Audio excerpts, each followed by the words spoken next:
13 featuring our low tier edition, and we are back as the Jakarta Jolteons for our third season in the VBL.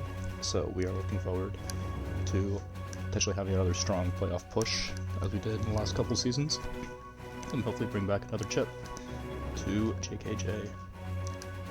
Alright, so just recapping last season, season 12, we made another great push with a 5-2 regular season record. Second in the Raging Division. We did get knocked out in the quarterfinals with the playoffs against Steve's Modifying type team. He played amazing and had a really cool team with a bunch of different techs. So definitely not super disappointed by that. It was a really fun match and I enjoyed the season overall. But we're definitely looking for more in season 13. But yeah, we had our kill leaders with Fluttermane, Garchomp, each picking up 16 and 14 kills, and some other really strong performances from some of our lower tier point picks like Moltres, picking up 11 kills with only 2 deaths, and some other fun surprise performances from like Meowstick, who was a very good support mod for us. So yeah, let's move on to talking about our new low tier format. So what is the difference between our low tier format versus what we normally play with our VGC regulations? Obviously, there's no more insane power levels. So you got no more Paradox or Ruin, bogus mons, you're not going to have any restricteds, so this is going to decrease the power level a whole lot, which makes for a very interesting draft board. This also means that there's a chance for other less used Pokemon to really get a chance to shine in the spotlight. So no Fluttermanes, no Zamazentas or Zacians or any of the legendaries from the current generation with their ridiculous abilities and stats. No more crazy Ruin abilities with Pokemon like Chien-Pao and Chi-Yu. It's just going to be a very refreshing take on VGC, I think. So, with that being said, what do we have to consider in a low tier format? Obviously, support options are going to be different. It's going to be a lot more scarce to find certain types that you want, and you got to think about all these types of things when you're building a team, right? So, what do you really want to prioritize? Do you want to prioritize getting Trick Room up? Do you want to prioritize getting Screens, Weather, Tailwind? Just so many different options and a whole lot less super viable Pokemon to do it with. So that's something you just got to consider. The other thing is not fully evolved Pokemon NFEs. Obviously, there's going to be a ton of them available in this tier, but only one of them can hold the Violet item, which is kind of the benefit of taking an NFE. So you got to really think about, when building your team, how many NFEs do you want to draft, which NFEs do you want to draft, and which item are you going to be putting on multiple NFE type teams, right? Speaking of type scarcity, you got to think about, can you really afford to spend points on certain type cores, right? Fairy types are obviously one of the best types in the game, but in this current format, we don't have a ton of fairy types, at least not very viable ones. So it's going to be really difficult and hard to decide what you want to prioritize getting in the rounds because you don't know what's really going to go. Other than that, obviously the base stat total of Pokemon and the power output in general is just going to be lower overall. So you really got to keep that in consideration. Do you want to go for a high base stat total and maybe not prioritize other better support options, or do you want to focus on just using Pokemon that you enjoy using? So just some things to consider with this low tier format, and that's what I was kind of thinking going into this draft. So without further ado, let's get into our draft. We had the 7th overall pick in the Snake. So the Jakarta Jolteons with the very first pick for them, the 7th round, in the first round. The 7th pick is Articuno from Kanto International University. I have very real universities and colleges that all these Pokemon came from, so bear with me. But yeah, we selected Articuno with our first pick. So we're running it back with a new Kanto. Last season we had Moltres, and it was a ton of fun to use, so I figured why not keep with that trend and pick up another one. Going with Articuno, I know that my friend J-Star is very big on this Pokemon and has had some success with it in recent seasons, and has also picked it up on the other side of the conference in this draft. So 2 PPA guys using some Kanto birds. So why Articuno? It's a 20-point Pokemon, which is the most expensive tier in this draft. Why did we select it? Obviously, it's got very high base stat for the format. and it's got a bunch of support options. It has Tailwind, it has all the weathers, and has screens and a bunch of other stuff that make it really, really viable. Very, very good bulk, and can recover it with Roost if needed. If I choose to go for like a snow route, Snow Cloak is always fun shenanigans to go for. But yeah, really, really strong in terms of just base stat total for the format, and I think it's going to be a really fun Pokemon to use. That being said, it does have a terrible typing, and with Terra that can be avoided, but this does kind of make this Pokemon kind of a Terra Hawk, with that 4x weakness to Rock and a bunch of other not so great downsides of the Ice type are definitely going to make this a struggle to use in some of the situations. So we definitely got to keep that in mind, and that's why with our next pick we selected a good partner that can be paired alongside it. Making a splash on the team with our round 2 selection, Jakarta Jolteons are selecting Swampert from Hoenns Marshlands Community College. Get out of my swamp, right? This thing is super bulky. It's got pretty good attack for the format, and it's honestly one of my favorite Pokemon. It's just a really fun design, and it's got a really, really fun move pool. For a low tier format like the one we were in, it's got very good stats. It's a fully evolved starter, so I don't have to worry about getting a Violate item, and it's got some of the best typing in the game with Groundwater. It also starts me off with a Fire, Water, Grass Core, should I want to go for that route and the defensive tree, and it complements Articuno's weaknesses really well. It's immune to Electric, it resists Rock, and it really just overall can spam Earthquake next to a Flying type, which is great. However, this is also another 4x weak Pokemon, which seems to be a trend with my drafts. I select a lot of 4x weak Pokemon. Single Blade Grass is going to kill this thing on a summer day. Like, it's just not super grass friendly. Obviously, again, Terra can avoid this issue, and drafting partners around it that can kind of support this weakness can definitely benefit it, but it's just something I have to keep in mind. But I'm excited to use this thing. I think it pairs really, really well with my first pick, and it's also just really, really fun to use. I think this is definitely a format that it can thrive in, if any, and I'm excited to see what it can do. Moving on to round 3, the Jolteons are mixing it up with Alchemy from Galar Culinary Academy, Southside Campus. A Fairy type, which is great for this format. There's not a lot of them, at least not viable ones, and honestly, it's time to bake with this thing. This is a great format for it in terms of the power level. It's very viable, I think, with this current format. Very good abilities, preventing a lot of status moves and sleep prevention, which is great. It has a very good support pool, particularly with Decorate, and I think that pairs really, really well with Swampert and Articuno. It's bulky enough to survive most hits, maybe a little bit lacking on the defensive side, but it works really, really well against 2 Pokemon that have decent special attack and attack, but not super phenomenal special attack and attack. And I think being able to boost it up as a partner and power up some of those moves that they want to spam is going to be really beneficial. So, really happy with Alchemy. It also has respectable special attack and respectable Fairy type moves that it can use, so it could be an attacker if I really need it to be, and I think I'm really happy to have this thing on my team, and I think it's going to support the rest of it really well for the season. Trade alert!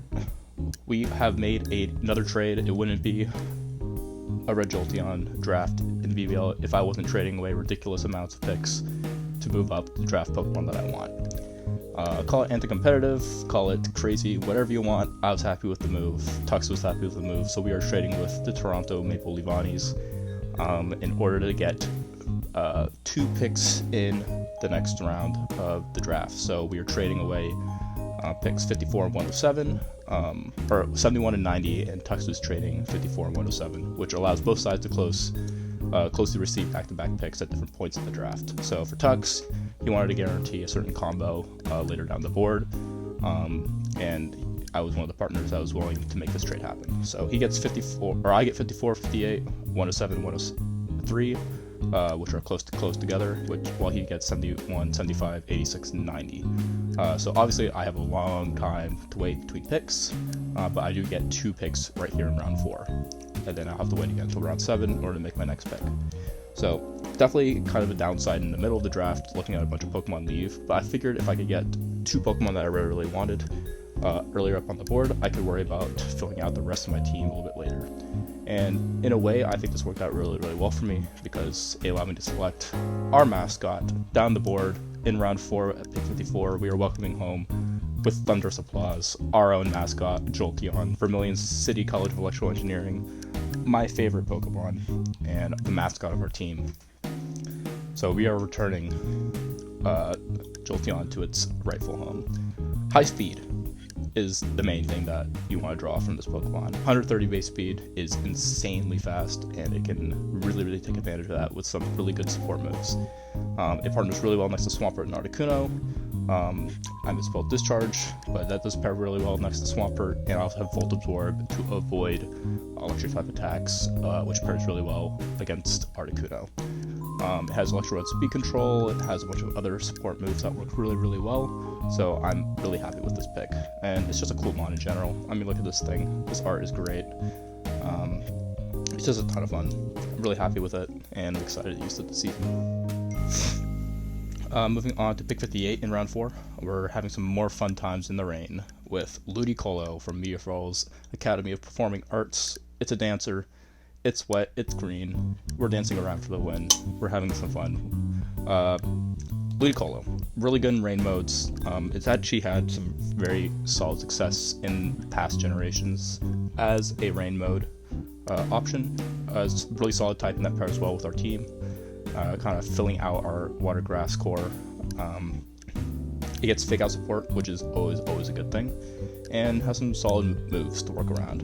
So I can definitely use this thing in a variety of different contexts, not just rain, and I think it's going to be a fun Pokemon to use. But we're definitely going to have to see how it works out. Since we don't have any automatic rain setters on the team, we're definitely going to have to worry about that if we want to go for that. I think it pairs really well next to the rest of the team. So, skip a few rounds. We're now in round 7, so no rounds picks in 5 or 6. We are now in round 7 at pick 103, and we are bringing a creepy, spooky, and downright funky member to the team, Malamar from Unova Psychiatric Hospital. Not a college, just a crazy mon. I think this mon is super undervalued. I think it's definitely worth the points, if not more, that it was at. I think it was like 6 points on the board. This thing seems like a ton of fun. Again, another 4x week mon. That seems to be the trend of my drafts, but it's a valuable and diverse pick, I think, for a very budgetable price. It's your Trick Room option. It can set up Trick Room if needed, and that is the primary role of it if I want to go for Trick Room. But it has high enough speed, Dysfunction, or Tailwind, which I think is important. It gets a plethora of support moves that I'm really excited to try out, as well as Super Power Contrary, which is always just fun to spam. So I'm excited to use this mon. It really fit the role that I needed it to fill as a Trick Room setter if I need it, and I think a lot of its weaknesses can be mitigated by a lot of other options on the team. So excited for this one, really happy with this pick. Moving on to round 7, pick 107. Zoom, we got a Vroom. It's Revavroom, and they are a former pro past par Paldean Association, Speedy Pokemon Awesomely Racing Association. Picking up around 7. We needed a steel type, not a ton of steel types in this draft, but I wanted a little bit of speed and a little bit of power to pair into this team, and this thing fits really well with the team. Pretty good typing, fits well with the team, and it sets up very easily, especially next to Alchemy. So it's got a good toolkit as well to act supportively. I'm not going to mention a lot of the moves, but it definitely has some good options that I'm seeing, as well as haze access, which is, I think, a really big thing in a format that could potentially have some setup sweepers really get out of hand. So I'm excited for this Pokemon. I think it's going to fit really well with just overall team chemistry, and I think it fits the role that we needed to. Moving on to round 8, we are selecting from the Tropical Seas, Brione from Alola Mariana High School. Our Magnificent pick, Primarina Jr. is joining the squad. It's our first NFE selection, and that means we have something to put in a Violet on. And I think, as an NFE goes, this is a really solid Pokemon to have. It has solid bulk for an NFE, as well as solid offense with 90 special attack, as well as some really good moves and abilities to pair it with. Liquid Voice and Hyper Voice is really good, and Moonblast is always just a really good fairy type move to have. So I'm excited for this pick. It gets Life Dew and other support options. I think for 2 points, this thing is a steal. Was it 2 points or something else? It was a price that I was willing to work with, and I'm happy with this pick. I think it was a steal a little bit later down the board, and I'm really happy with it. Round 9, we're on Cloud 9. We are selecting Altaria from Skyfiller Aviation Academy. So we got a Dragon type. That's pretty much it. It's a budget pick to round out the type chart a little bit later in the draft. It's got solid bulk, middling speed, and low offenses, but I think this thing can stick around long enough in the field and support with some options with its move pool to really help out the team. Pretty good low price pick, I think. It's a fully evolved Pokemon, decent base stats, and it's also got the Cloud9 ability to kind of take care of opposing weather, so I had that as an option. I don't know how well it's going to fit onto the team, but I think just based off preliminary thinking, it's going to work great. So that's what we went with. I'm happy with the pick, and that brings us to our round 10 pick. We're double dipping into Alola and Ephese. It's Litten from the streets of Alola. It's a 4-point Pokemon, kind of expensive for tier 1 Pokemon, our first stage evolution. It's 4 points, and we're getting a bundle deal, I think. It's got Fake Out, Intimidate, Parting Shot, Wisp, bunch of other options. I think it's got a ton of different options that really work for it. It is a fire type, so that fills out our fire, water, grass type core, I suppose. But again, not the bulkiest thing, but a Violet can definitely make it work, and I think the amount of support options it gives definitely make it worth it. So happy with this pick. Could be a mod that I see trading out a little bit later down the road, but definitely happy with it for now. We have another pick for the our last round pick, Mr. Irrelevant, our last pick for the draft for Jakarta Jolteons, and we are selecting Nosepass, aka Rock Purdy from Hoenn State University. If you guys don't know who Rock Purdy is, he was Mr. Irrelevant from the 2021 NFL draft class, and he's been a very serviceable starter for the San Francisco 49ers, and he went to Iowa State University, so kind of a fun parallel there. But we have Nosepass, aka Rock Purdy, so the front office knows what we're doing. We have a 1-point Pokemon for 135 defense, 90 special defense, not to mention the fact that we get a 1.5 times boost from a Violet. Add that with Body Press, and we have a respectable 1-point Brain that anyone has to think about against them. It's got some other support options that I won't mention, but I think for the value available at the pick, it was definitely the best we could have went with. So definitely happy with what we went with our last pick, and that brings us to our overall Season 13 Jakarta Jolteons. You notice that the type chart looks pretty solid. We do have some notable weaknesses to ground and rock, but which team doesn't? That's just kind of how draft goes. And if you take away the NFEs that are kind of lower down the board, picking up a lot of those weaknesses, I think we did pretty well overall. Things to keep in note of, obviously, our speed tiers are kind of funky. We have enough Pokemon that have low enough speed to work under Trick Room, but we also only have one Trick Room setter, so that's something we have to consider. It might be something we have to change a little bit later down the line, but I'm not too concerned about that. I think our speed works really, really well under Tailwind, and I think it works really, really well against another whole tier of low-tier Pokemon. So this is kind of a weird season where we don't really know what the power level is. We don't really know how to tier things because it's a completely new format for everyone. All the good Pokemon that we're used to seeing with the restricteds and all the Paradox Pokemon are gone. And this is kind of what we're left with. A lot of Pokemon that don't really get a chance to shine. And it's up to us as coaches to really see what we can do with them. So I'm excited for it. I'm really happy with how my draft turned out. And I definitely have some ideas of some moves I might make a little bit later down the line. But for now, I'm really happy with my initial 11 Pokemon. So this is your Season 13 Jakarta Jolteons. Very excited for this. I guess we'll have our thumbnail here, our team presentation logo. The thing is going to be awesome. I'm super happy with how this turned out. But yeah, thank you all for watching. Look forward to some more videos down the line featuring Season 13. And also look out for some potential content from PPA. We're going to definitely be trying to ramp up some stuff going on in some of our other draft leagues. So keep an eye out for that. Thanks again for watching, and I will catch you later down the line. Here's to a successful season for all of us. Bye for now.